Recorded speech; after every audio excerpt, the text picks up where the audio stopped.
For our series of quick travel tip videos, we are going to do a few that are just day trips to one specific location. Today we're going to do one on the Hardware Ranch in Nibley, Utah. And this is a wagon ride that goes out to see the elk in the middle of the winter time. Now, don't be discouraged if this isn't a day trip in your area that you can do. We'll be covering day trips all over the world, but hopefully it will give you just a little nudge to go find a day trip in your area for a short trip so that you and your significant other can have some time away together. Hardware Ranch Wildlife Management Area is located in northern Utah. It's about 15 miles up Blacksmith Fork Canyon. You can find that in Cache Valley, Utah, or in Cache County, just south of Logan, Utah. It's clear up in the mountains, so you're going to drive around the mountain path. If you are a camera buff, or if photography is one of your loves, this drive up to a Hardware Ranch is beautiful. There are many opportunities to stop. The mountains are beautiful. There's a little river that runs beside it. So be sure and bring your camera if you're all into photography. When you arrive up there, there is an area off the road that you're going to see where the wagons are, and an area for people to line up to get onto the wagon ride. Opposite that, drive up the hill, is the visitor center. This is where you get your tickets. So it's probably a better idea rather than stopping there and walking up, just to drive up, go into the visitor center, look around in there. It's kind of fun to get some history on the elk and the other wildlife in the area. There's quite a bit of wildlife in there. It is a research area for the elk and other wildlife, so there's a lot to learn up in there. So go up, see that, and then after you get your tickets, go back down. Now, we spent some time up in the visitor center. I thought it was really interesting. We took our entire family on this trip, and even my grandchildren were just absolutely thrilled. There's several taxidermied animals up there. There's places where they have the patterns for the different footprints or hoof prints of the animals. And so they get to make those in the sand and see the different, ways that they look. Just to give you an idea of the different types of wildlife that were in the area, they had skins hanging there, or heads and skins that were there so that you could touch them and see what their fur was like and see what the different animals looked like. And there was even a cougar that had been taxidermied there, and my grandkids just loved that. They would all go and sit by it and, touch it, and it was there for the public to do that so that people could interact with it.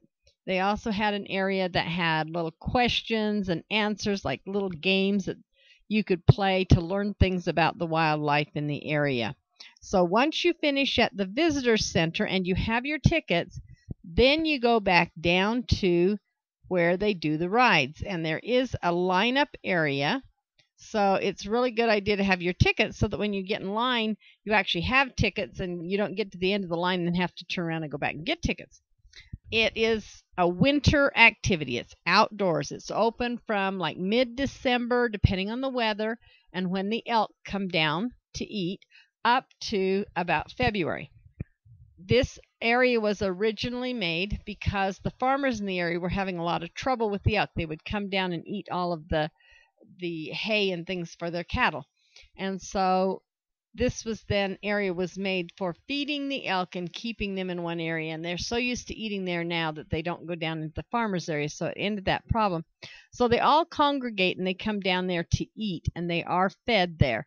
Hardware Ranch does produce its own hay also for that. So you get on these little wagons, and it's really fun because the horses are there beforehand, and if you get there early, you can sit and pet the horses and, just kind of get a whole ambiance and feel for this experience. You get in the wagons, and like I said before, it can be bone chilling if there's any wind, because we're talking winter in the middle of Utah mountains. So make sure that you have hats, coats, gloves, blankets, all of those kind of things. And that if you're carrying cameras, baby equipment, anything like that that would be a loose item, make sure that it's in some kind of a bag that you can keep with you, because they cannot stop the wagons. If something falls off the wagon, it stays, because they're not there to disturb the elk. And so the elk are used to the wagons making their way out through the herds, but not for them to stop and get off. So they will not let you pick up your items if you drop them. So make sure you keep them with you so that they won't fall.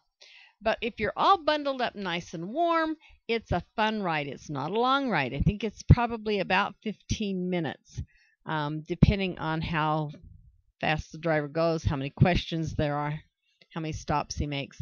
But you can go right up, and some of those elk are pretty close by the time you go up, and you really get a good look at the elk. Plus, you can snuggle. This is a good time to snuggle up with each other and have this little ride.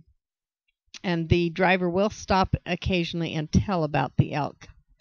We also picked up one of the pamphlets up at the visitor center and brought it with us so that we could just see other information. The drivers give you short overviews of things, and the pamphlets and the information you get in the visitor center give you a lot more. So we brought that with us. We learned that you can see as many as 600 elk that will come down for the winter to feed. Can be a large crowd depending on the snow conditions. Again, there's about 50,000 people that come to this area. Some of them come to see Hardware Ranch. Some of them are fishermen or hunters. There is even the Shoshone Trail goes through there, and so it's a place that snowmobilers and off-road vehicles come during the winter and summer months. You can check online for more information about how and when this is open. Currently, it's open Monday to Friday, 10 to 5, with the last ride leaving at 4:30.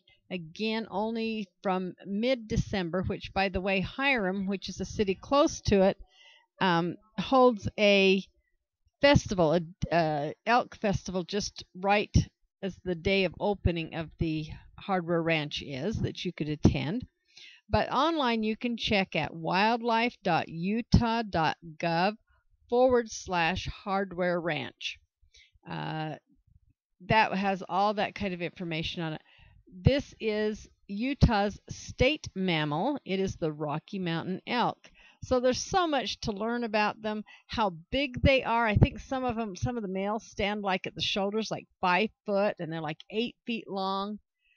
Their horns can weigh like 50 pounds. It's just amazing. They're huge animals, and they're just, to get a chance to go and do that is quite an activity, and it's something that if you haven't got a chance to do this, it's a good day trip for you to take.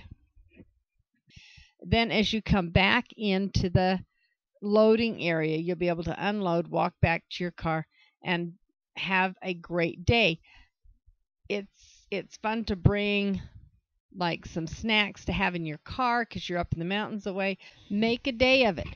Just don't bring snacks. Bring a whole picnic lunch. It's especially a good time to bring a hot drink with you. Hot chocolate is especially fun at that point. Coffee, hot tea, whatever it is that you drink that's hot, that's a good time to have it because your hands are cold, your face is cold. A nice warm drink is good. But they do have areas up in the visitor center and in that area where you can take your picnic lunch in and eat it. They don't allow any cooking out in the parking lot and that kind of thing. But there are some lovely restaurants in Hiram, which is just barely south of where you turn off to go to Hardware Ranch, or Logan has a lot of them. Logan has a lot of restaurants, great variety. Let me just recommend a few of my very favorites. Probably one of my favorites in Logan is Angie's. Angie's claim to fame is it's where the locals eat. But they make homemade cinnamon rolls that are fabulous. They have great home cooking type meals. And they have what's called the kitchen sink. It literally comes in this little sink that it's like a banana split. So you've got all this ice cream, and I mean, it's a ton. It's enough to feed several people, but there is a competition there that if you can clean the kitchen sink yourself, then you get your name on the Wall of Fame. So that's a fun place to go. Gaucho's Grill, if you're into Brazilian and you like lots of meats, Gaucho's Grill is good. I like Happy Sushi. I just Their sushi there is good, and I like it. And they also have edamame there, and it's one of my favorite foods. Another one of my favorite sushi restaurants, new to Logan, is Sushi Ya. Sushi Ya has an all-you-can-eat sushi. So that was really kind of cool to go in and try a whole bunch of different sushi in one day. Papa Kelsey's is a little place on Main Street in Logan that's been one of my favorites for 30-something years. Papa Kelsey's serves pizza, sandwiches, salads, and soup, and they have a daily special. It's a fun place to go to get a good meal. Firehouse Pizza is another good pizza one. It's decorated in the style of kind of like firehouse type things, and they have one of the wood-fired pizza ovens there, so you can even get a sandwich grilled on cedar wood. So that's a really fun place, and they have pastas, and there's certain times of day they have a buffet as well. Another talk about buffet. Another one is Pizza Pie Cafe. If you're into pizza, they have variety of different types of pizza and pasta and salad on a buffet. Of course, my favorite buffet happens to be Golden Corral. It's just always been one of my favorites, and that's also in Logan. For a couple of fine dining ones, Hamilton's is on the north end of Logan. Very fine, nice restaurant, as well as Elements on the south end of Logan. So there's some recommendations. I hope you like them. I know always when I go into a town to do a day trip, I'm always looking for some recommendations. We also have some great hotels. There's quite a variety. Logan is an interesting town made up of Utah State University college students as well as locals, and so we have a wide variety of interest styles of food. So Logan is also a place, if you're going to do your day trip and hire them, to go and visit. Hey, make a day of it. If not, so you could make a whole day of this. A lot of people come from all over the state of Utah and Wyoming and Colorado and Idaho to go and see the elk at the elk ranch. So day trips are a fun way to do travel when you don't have a lot of time off work. Again, if you want a day trip for the Cache Valley area, come to the Wild Management Area's Hardware Ranch and go visit the elk herd on a crisp wintry day and enjoy something that you don't often do. So if this isn't in your area, keep watching for more. And if you can find something in your area for a day trip, try travel by day tripping. You can join us at scattertravel.tv, where we experience something new together, the fun, the unique, and the weird. There's also lots of travel information, shows, tips, and destinations to visit.